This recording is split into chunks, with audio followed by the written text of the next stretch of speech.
Must be nice to be a business owner. Welcome to the podcast where we interview business owners and get actionable tips and exclusive insights. Check out our newsletter coming out every other Monday at mustbenice.news.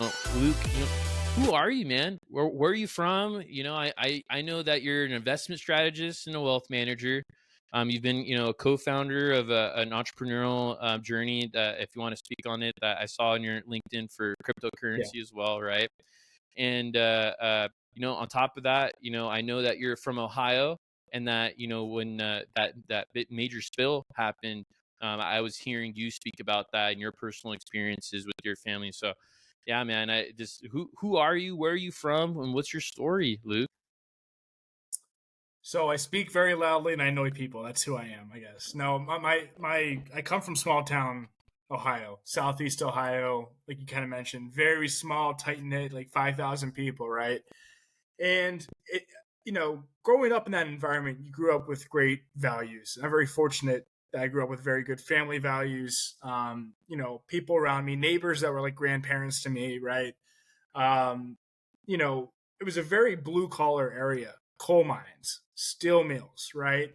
In my entire life, you kind of grew up there, maybe went to college. And if you did go to college, you went back and you joined the steel mills, coal mines, or something around the area. It's kind of never left the area, right? For some reason, my entire life, I always kind of wanted to go to the city. I wanted to kind of see what the big city was all about. I dreamed of going to New York City. I dreamed of working on Wall Street, going to the New York Stock Exchange, all that stuff. Before I get into that, let me take a step back. So I've always had that entrepreneurial mindset. I was like 14 years old when I was drop shipping. I don't know if you've talked about drop shipping maybe before on this podcast, but I was basically the broker between, my customers and I had suppliers, right? And all I did was find, supply of certain items, went and listed on some website like eBay, Amazon, whatever it be, mark it up a couple percent. And I collected the couple percent in between, right? That was my first real business. I also went to garage sales, kind of like Gary Vaynerchuk. I'd go to garage sales at 14 years old, buy stuff for cheap and then flip it on eBay, right? That was kind of how I, started my whole business mindset and understanding kind of how the little small part of business works. I went to a small school called Muskingum University out of high school, also very small, about 1,200 students, right? I joined Phi Tau, which I know you're a Phi Tau as well, which I appreciate. So that was a great experience in itself. But I went and played baseball my first couple of years, and that was a great experience. Taught discipline, taught those kind of things. But frankly, baseball wasn't right for me. Right? It just I didn't like it anymore. I didn't feel like I appreciated it as much once I got past my sophomore year. So after my sophomore year, I joined something called Student Senate.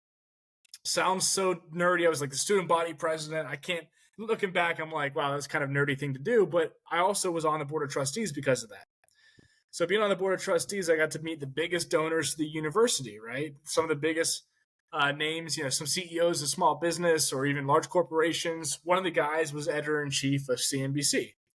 And I met him the end of my sophomore year, and he looked me in the eyes. He's like, Luke, if you ever need anything, let me know. I'd be really glad to help you out. I'm like, Nick, I appreciate that. I'll let you know. A year goes by. Junior year comes around. I email Nick. I'm like, hey, I'd love to go work at CNBC in New York City. I don't want to be a journalist. I want to be a finance guy, but like, I'd still love to be all around all the Wall Street guys, meet people. I'd love the opportunity if you can get me in. I'd really appreciate that. He emails me back. He's like, Luke, I wish you would email me a week later because our internship window, or a week before, because our internship window closed. I'm like, crap, there goes that opportunity. Another week goes by. He's like, Luke, I pulled some strings. I got you in. So I ended up moving to New York City for this internship with CNBC. I was the annoying guy that jumped in front of people. Thankfully, Nick gave me his second office on the floor of CNBC headquarters. I worked the stock exchange a couple days out of the week too.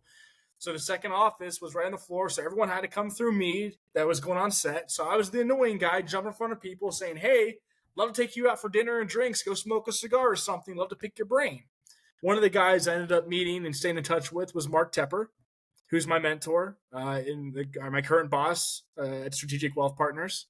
And ever since then, I joined Mark up here in Cleveland, Ohio. And I'm very fortunate to have a mentor that kind of showed me the ropes, showed me the ways, and we help each other out. And I'm sure we'll get into that here throughout the podcast. Wow, that's awesome, man. That's awesome. And it sounds like you always had that want to be an entrepreneur, right, in your heart, right? Was there anyone, in your family or like a close relative or friend that was a business owner that also kind of helped put that in there or inspire you? That's a great question. So coming from small town, I'll go back to two people. Number one being my father. That's always going to be my number one, influence. My parents are for sure my number one influence. My mom's a school teacher, English teacher. Um, Very passionate about what she does. But my father was a banker for most of his life. But he was a banker on the IT side of things. So he was on information security technology side of things. He was a chief information officer for a small regional bank in my hometown. So I was always around banking, even though my father wasn't a finance guy or he wasn't, saying CIO. Most people think chief investment officer. He was a chief information officer, right? So I think that being around the bank definitely had an impact of, oh, this is cool. Like my dad kind of is a finance guy, even though he's not. I think that definitely had an impact. And then my first job ever, was when I was 14, right around the same time as drop shipping and doing the eBay stuff. I also had a summer job for a toy shop in the local area. I cut grass for them, stocked the shelves, and I kind of learned how that business kind of operated, right? It got me kind of excited about business per se, right? So I think it was a common, 99% of my father being around, going to his office at the bank every once in a while. But I think there's a little bit there, where I was growing up at that toy shop that kind of saw the ins and outs of how a small business really works. But I've always loved money, man. And what I mean by money, I don't love making money. I love the study of money. I love how money can innovate, how can capitalism flows throughout the economy, creates jobs, creates wealth for everybody, opportunities for everybody. Most people think the capitalism only benefits the rich. Well, no, capitalism has raised the standard of living for the lower class, the middle class, the poor in America. This might offend people, dude. I'm sorry. I'm pretty outspoken. Yeah. But the poor aren't even poor anymore in America. I don't care what anybody says. Yeah, we've got some homeless on the streets. There's addiction issues and things like that. I'm not going to get into that stuff. But frankly, if you live in any part of our economic system and the societal system at all in America, you're not poor. So that's what capitalism has provided us, right? And that's what I've always been passionate about is the study of money, the study of the economy, the study of America, frankly, right? And that's what I've dedicated my life to so far. Wow. And when you were a kid, right? You like were like, hey, I'm gonna be in money in business. Was that something that you're like, I'm gonna go ahead and for sure be in finance? I envisioned it at 13 years old. Well, after about 13, 14 years old, I knew I wanted to be on Wall Street one day. Wow. Wow. And was there like a banker like that worked with your dad or, a colleague that you're like, man, like that guy interests me or, someone that was like, because I know your dad worked in finance, but I So assume there that you was a got guy. exposed to other people. That's a great, great point. Now that I think about it, yeah, absolutely. There was a guy, I'll just throw out his name, Paul Kearns. He came into our class my freshman and sophomore year of high school. He would teach a finance class. He was a stockbroker. And he would come into class like 8 a.m. or the first class in the morning and would teach the class. And that was my first exposure to stocks and financial systems, capitalism, really, right? That really intrigued me. I made my first trade when I was about 14 years old in that class. I placed a trade in a technology mutual fund. I actually did very well. I cashed it out a couple years later. I probably should never have cashed it out, but a couple years later, I cashed it out for a nice little profit. That was my first kind of experience of the financial markets. And I remember taking a little small sheet of paper to him with like 5 stocks. I remember one of the stocks was like eBay I picked because I flipped things on eBay. I'm like, wow, this is a cool stock. So I remember taking like a list of 5 stocks I liked on a piece of paper, took it to him like in the hallway. I'm like, hey, what do you think about these stocks? So absolutely, I think he absolutely had an important part of my life. And I actually, I try to stay in touch with him as much as I can. Last time we talked was probably 6 months ago or 7 months ago or so. But yeah, I mean, it's, again, no one does anything ever by themselves or, when I say anything, like gets a job by themselves. Nobody goes throughout a career and progresses without somebody else being there. Absolutely. There's multiple factors, multiple people. And you found that internship really early in your college career. You said it was your freshman year, right? Or sophomore year of college? Junior year? Sophomore year, I met Nick Diogan. Okay. And he looked at me in the eyes and said, hey, I'd love for you to, or if you want to, if you ever need anything from me, let me know. And I a year later, I emailed him. And I feel like around that time is when I started following you personally, right? And I remember all of a sudden I would see these clips of you on the news, right? how did that kind of all start, organically happening? Yeah, great question. So that goes back to Mark. I wouldn't be doing a lot of things without Mark and meeting the right people, right? And this is where the whole networking kind of aspect of it, people approach networking wrong. People approach networking as in, what can you do for me? It should be the opposite. It's what can I do for you, right? And then it kind of all goes full circle, right? And I kind of looked Mark in the eyes during the interview. I'm like, you're very successful, and you're famous. I want to be around you. I want to help you grow your business. I want to help be a part of this. Help make the business better, make it more efficient. Grow the business. But I also want you to teach me how to do what you've done, right? And I think he respected that. So it's mutual, right? You got to add value, and then you also can ask for some things in return as well. And I always wanted to be more on the media. I wanted to kind of be out there. I wanted to, I'm very outspoken. I'm very passionate, right? So I thought it always kind of fit me, right? And I kind of came into the business more as an analyst, like a back office analyst. I was going to be analyzing stocks all day, do research all day, because I frankly am very passionate about the stock market. And I come from a technical mathematics background, so I learned technical analysis at a young age, analyzing Fibonacci sequences, technical, all these crazy things in the market, as well as obviously fundamental, where I'm analyzing growth. And so I wanted to be kind of more of an analyst, but Mark was like, Luke, you're pretty outspoken, you're pretty out there. Like, let's get you more client facing and out there. So he helped me along with that. So it all comes back to Mark. And I tell him all the time, I wouldn't be able to do what I'm doing without him, without the help of where he's gotten me, right? So you got to surround yourself with good people that, you can help them out in some sort of way, some sort of fashion, but also they're able to return in some sort of fashion as well, right? Because, what's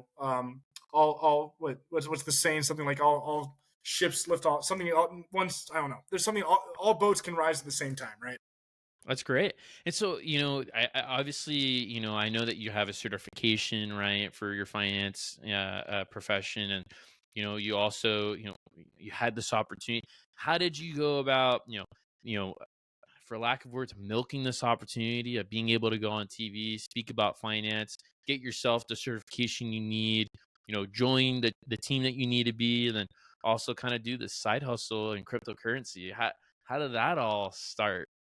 Let's take a step back. So the cryptocurrency, Algotech, which is what you're referring to, was a company me and one of my friends in college created. It was about my junior year, right before I went to New York City.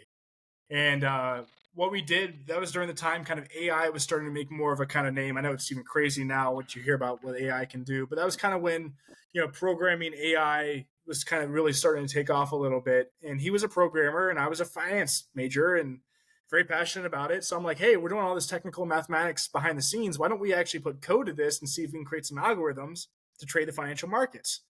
That's the same time Bitcoin was taking off, crypto was taking off, and you could actually place trades at the time through Coinbase free.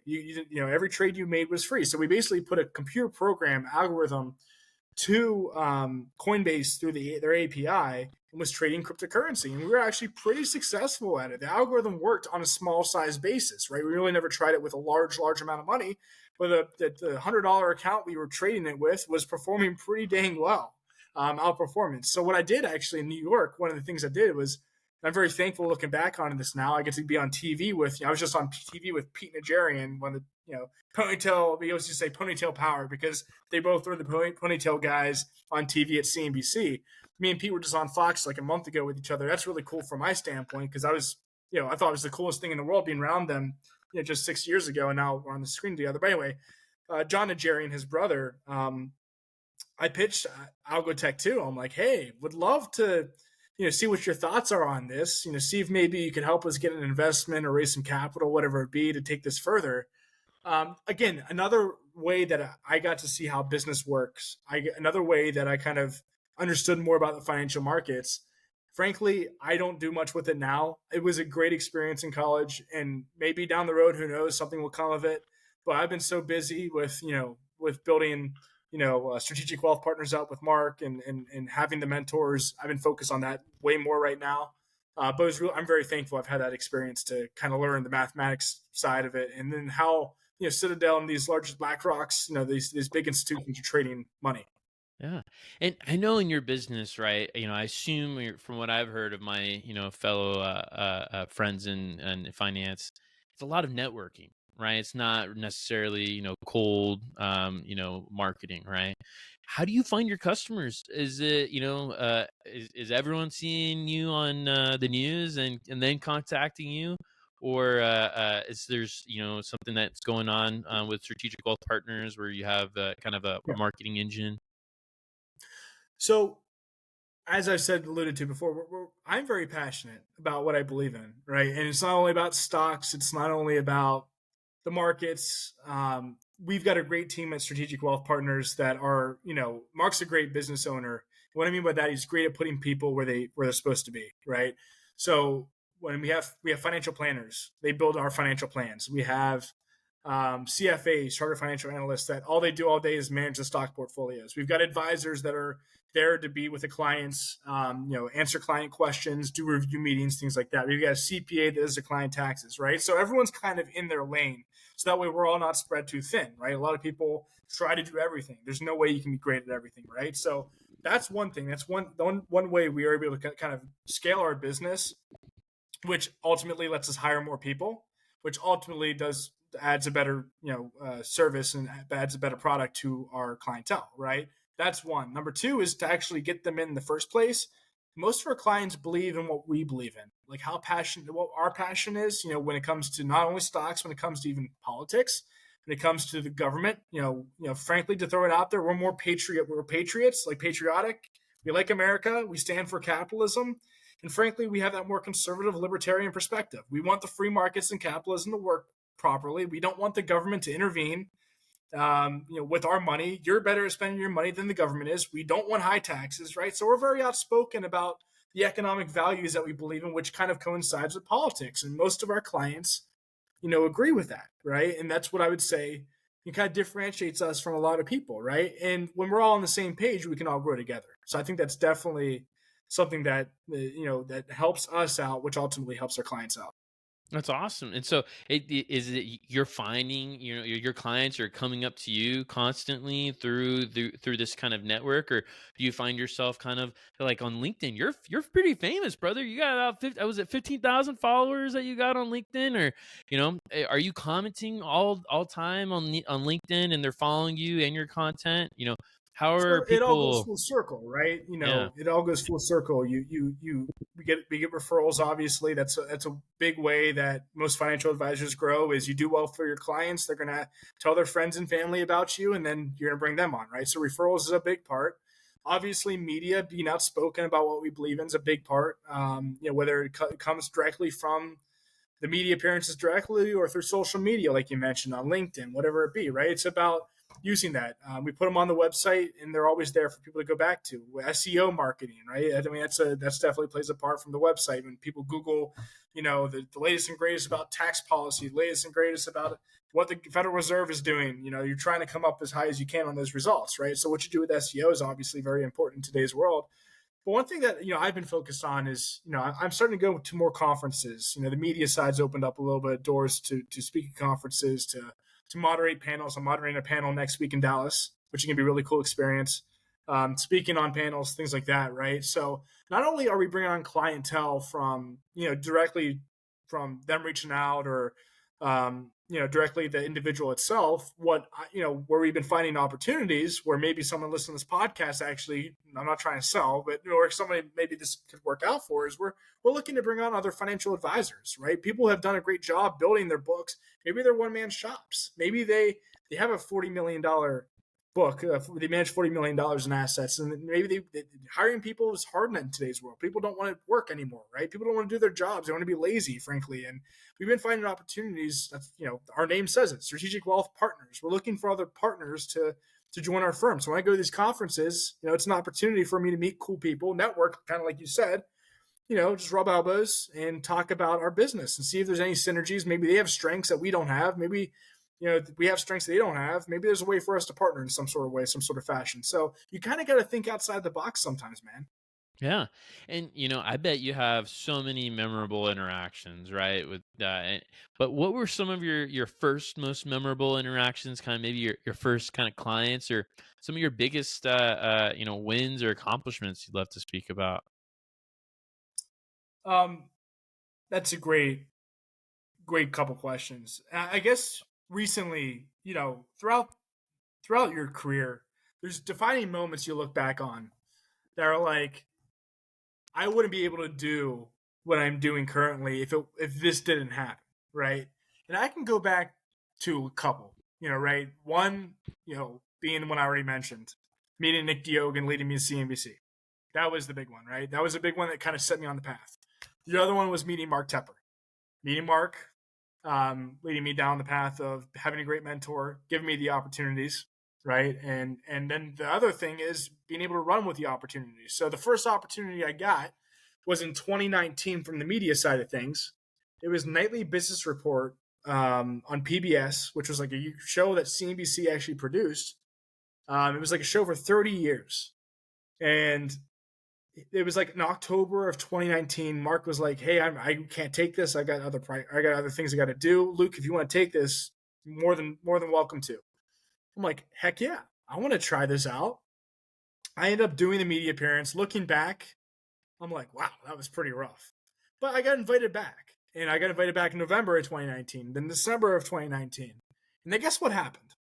The What show happened? went off. The show, after 30 years or so of being a show, they closed the show up. I'm like, well, there goes my opportunity. I'm like, I kind of started a rhythm of every month going on. They shut down the show, and then COVID happened, right? So what I did was I kind of took those three appearances and I sent them into smaller shows like Cheddar News and TD Ameritrade Network. Sent them into the producers there, and I kind of practiced.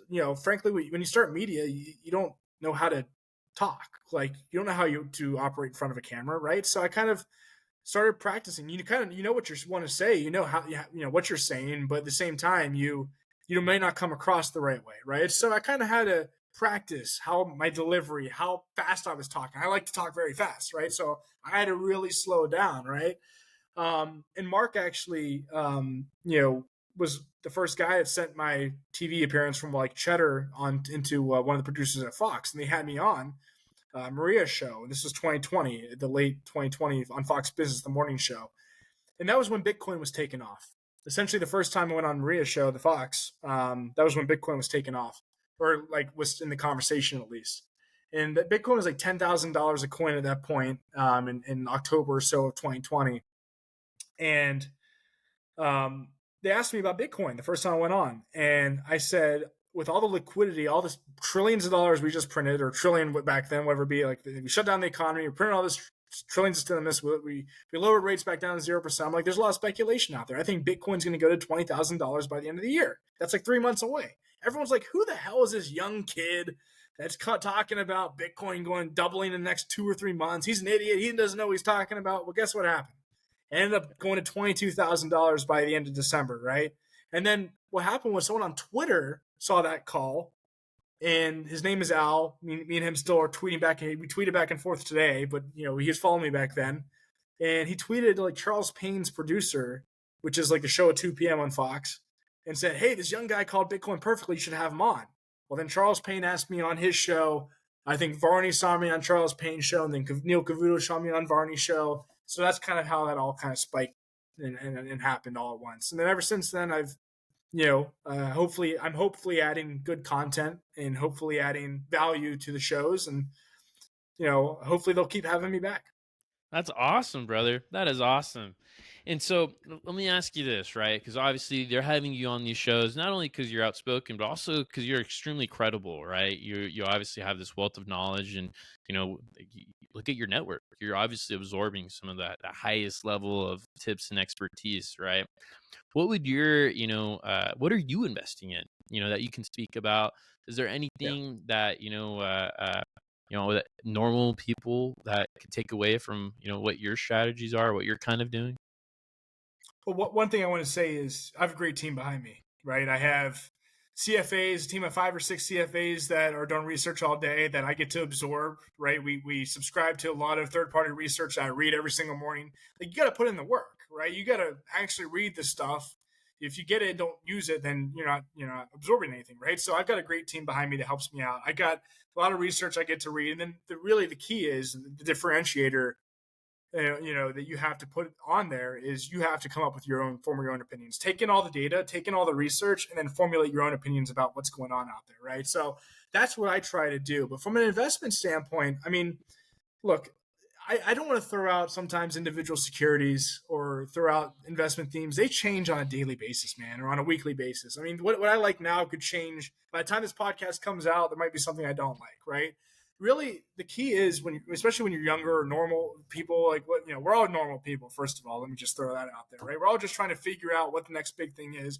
We're all just trying to figure out, what trends exist out there and how to manage risk. That's the key word there is how do you manage risk? That's all my job is. And that's all being a financial advisor is planning for the future and managing risk along the way, essentially, right? So, I think a lot of people right now are going to get themselves into trouble because a lot of people are over leveraged. That's kind of the key word I want to hit on is, leverage is one of people's worst enemy. And when we live in a world now where debt is looked at as a good thing, that's number one, where, if you have any debt out there, you got to really make sure that you control that or at least get that under control as soon as possible because people are racking up credit card debt. I think the average person has almost $10,000 in credit card debt right now. You see net worths now aren't turning positive till early 30s. Most people don't have a positive net worth till 32, 33 years old between credit card debt, between student loans, people taking out hundreds of thousands of dollars in student loans. So, I assume the age demographic of this podcast, people in the 20s and 30s, right? So getting your budget under control, what's coming in, what's coming out, and frankly, getting your income up as much as possible is so important, right? Because you really can't do much if your income's lower, right? You have to try to maximize your income. And really, at the end of the day, you have to learn how to sell. And when I say sell, you don't have to work in sales. You have to learn how to sell either a product or service, which is sales, or you have to learn how to sell yourself. And then sell yourself into this economic capitalistic system, right? Add some value, learn how to add value, productivity in the system, whatever you do, increase that income. That's number one. And if you do get extra income on the side, you don't have to get fancy until you have, I would say, until you have $250,000. You don't have to get fancy. Throw it into the S&P 500, SPY, the ETF, throw it in the NASDAQ, the Qs, QQQ, right? You don't have to get cute and fancy. Invest in America, the American economic system, ride it out till you have a larger chunk of money, learn the ins and outs of the economic system, learn how stocks work, and then maybe you can get a little fancier, right? That's awesome, brother. That's awesome. And one of my next questions is obviously you moved to New York, right? That's where you're living right now, Luke, right? No, I live in Cleveland, Ohio now. You live in Cleveland now, and so I travel a lot now. But yeah, I live in Cleveland. I'm in my house now in Cleveland. But I grew up Southeast Ohio, small town. I'm in Cleveland. So you're moving. You're moving. You're in all these different things, right? What's your routine like? How do you manage your routine? It's hard to do sometimes. And frankly, I need to manage it better if I'm being completely honest. You know what I mean? Like at the end of the day, it's easy to fall off a routine. There's times where I'm doing very well, and there's times, frankly, that I fall off track.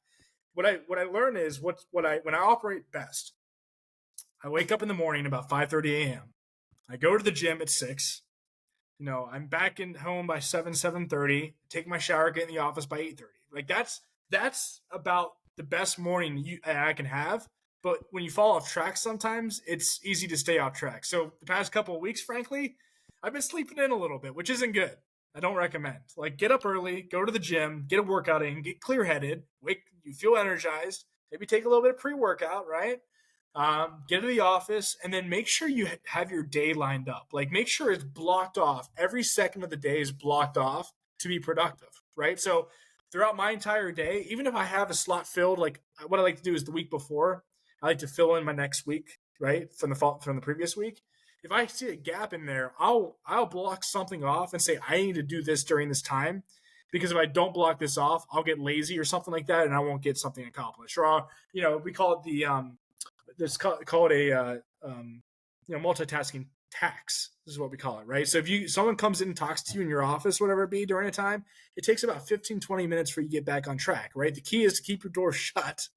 and try to really grind things out during the week, whatever you need to do, right? And then frankly, I travel a lot, man. So that schedule can get changed a lot throughout, depending on what I got to do. If I'm going to conferences like I am next week down in Dallas, Austin, Texas, the week after that, so I'll be 2 weeks straight down in Texas. I got a conference for 3 days. I got to obviously answer emails. I got a TV appearance sprinkled in there. And frankly, I got a lot of contacts down in Dallas that I'm meeting for dinner every night. So I'm lining up those dinners. So frankly, what I'm kind of trying to get across is I don't ever feel like I stop working. And I think that's one of the issues in America in today's world, in our generation, frankly. You're 25, I'm 26. Younger people don't look at their career as a career. They look at it as a job. And frankly, no matter what you do, and I'm a firm believer in this, and again, this is where maybe people will look at me wrong. In your 20s, especially, mostly I'd say in your 30s, unless you're starting a family, having kids early, right? I can understand it changes in your 30s, but especially in your 20s, you just got to really never turn it off. You got to just whatever path you chose in your career, you got to keep it on and try to learn as much as you can in your 20s to maximize your 30s and 40s and 50s. Yeah, I always say there's 6 Saturdays, I got 1 Sunday. You know. Well, I mean, frankly, dude, even when I go out and grab a beer, like if I go out I might go watch today's a Thursday. I don't know when this podcast is coming out, but I'm gonna go watch the Thursday night football. I'm probably gonna go to watch the Vikings and Eagles play tonight. Even if I go to a bar, I'm just I'm chilling out. I'm talking to people, man. Like you never know who you're gonna meet. You know what I mean? Wow, that's incredible. And so let me ask you this, brother. If let's say, that opportunity with Mike never happened, right? It was a Mark Temper, right? Let's say let's say you never met Mark, right? Where do you think you would be today? Obviously you're very vocal, so you made these opportunities kind of in a way. But where do you think you would have been if you never had that kind of that turning point in your life that led you to these opportunities? So let me go back then and talk about my mindset, I guess, when I was trying to find a place out of college. I was not limiting myself at all to what I was open to. I just knew I wanted to be around as many people as possible, or at least have an opportunity to be around as many people as possible. One of the companies I was interviewing with, because I became friends with him at the internship and we still stay in touch, and I should stay in touch better. Again, it's hard when you meet a lot of people. I'm very bad sometimes at staying in touch with people I should be staying in touch with, just because I develop friendships and I'm sometimes a bad friend, because it's really hard to keep track of it sometimes. There's a lot of people out there, man. One of the guys I met was Ron Insana, who was been on CNBC for 35 years. And I asked him, I'm like, hey, can you help me out, get a maybe job out of college? And he's like, I'm working for, or I'm consulting for Schroders, which is one of the biggest investment banks and wealth management shops in the world. They're headquartered in London. So I made it through like 4 interviews. There was like 5 interviews total. I was on the 4th interview, and they're like, basically, hey, like you'd have to fly out to London and come work for us out in London. And I'm like, awesome. I'm like, let's rock and roll. I'm open to it, right? So I was very close. I didn't end up getting it, and I didn't make it to the 5th interview. So apparently, it was like a quantitative. Like if I was doing with Algotech, it was combining wealth management, like traditional wealth management, with algorithms and technology. And I don't think I had enough of the technology background for what they wanted. But I was about to up and move to London, dude. So I think one of the biggest things is you can't restrict yourself from opportunities, especially when you're young. I talk about how in my hometown where I grew up, most people grow up in my hometown, they don't leave the hometown, right? And I think, frankly, listen, I get it. Like, honestly, sometimes I feel like I'm running around with a chicken with my head cut off. I'm stressed out a lot of times, right? A lot of the time. Like, I don't knock that at all. I wish I was around my family more. I wish I saw my parents more. I wish I saw my neighbors more. People are getting older now. Like, your late 20s is a weird age. Like, I get why you don't leave an area you grow up in. You're comfortable. You can make a good, decent living. Like, you can raise your children, raise kids, be around family. Like, I get it.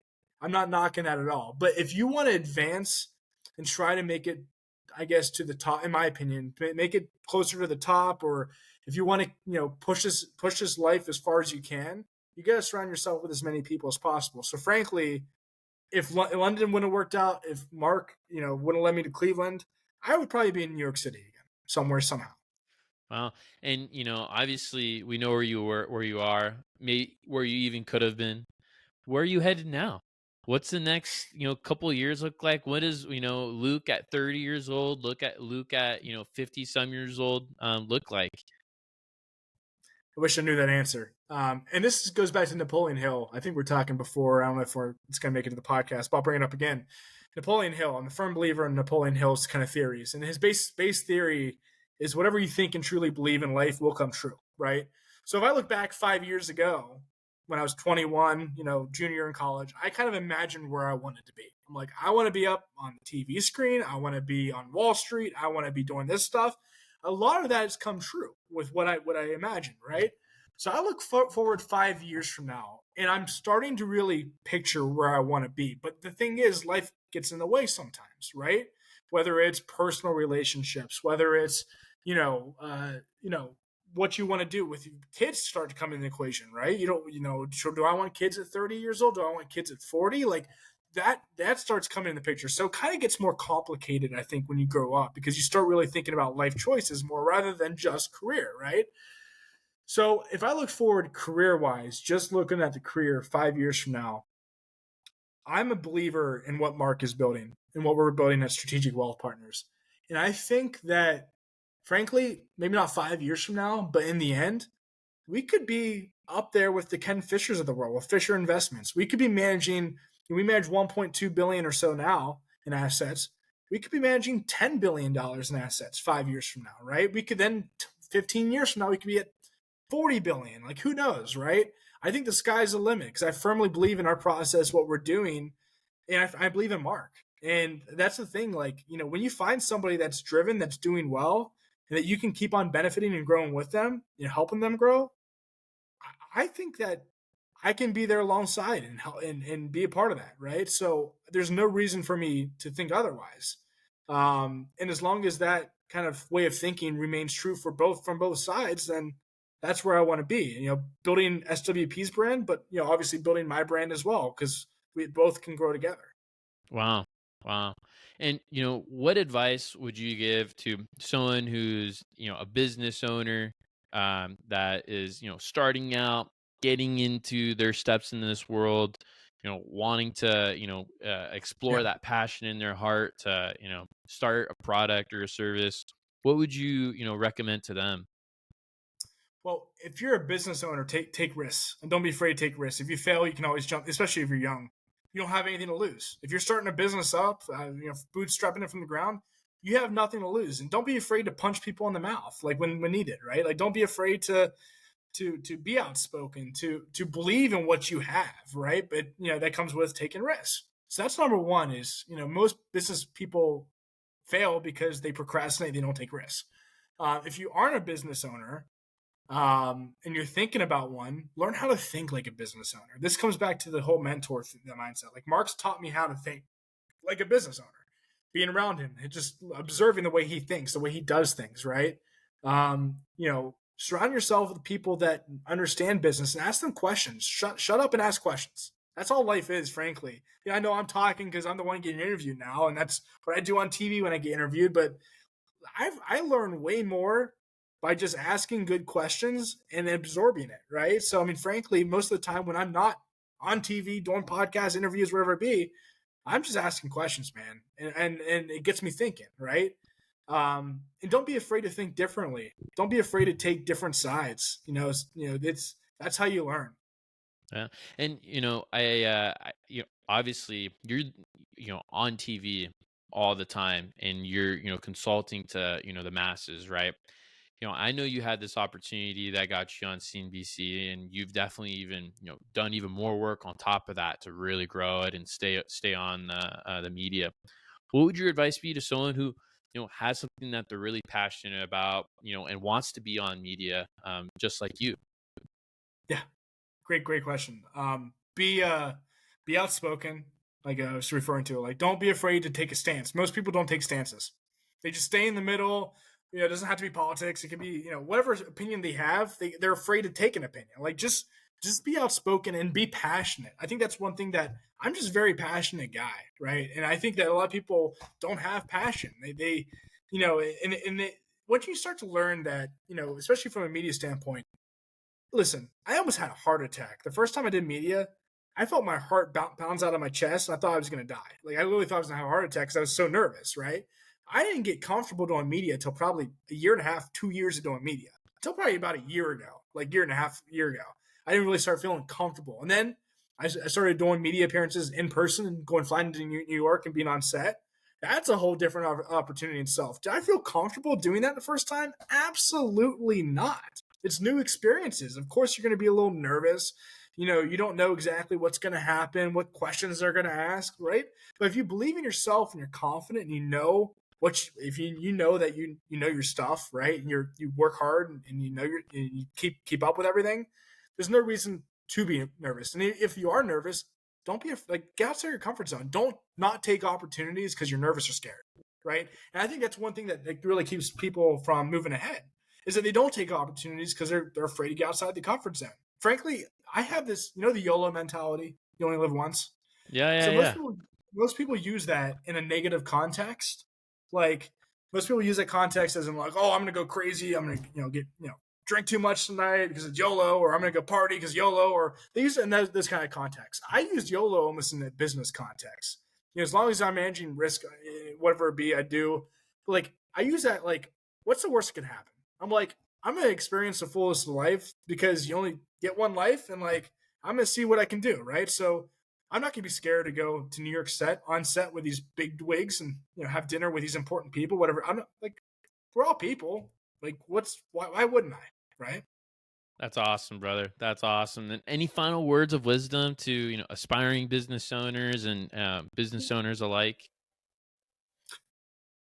Just solve a problem, develop a process. Most people don't have process, and all business is solving some sort of problem for somebody or some entity and repeating that process over and over and over again. I mean, look at I saw Jersey Mike's owner, CEO, getting interviewed by Neil Cavuto a couple of days ago. I was watching the show, and just think about like Jersey Mike's, like a shop like Jersey Mike's, like the Subway, right?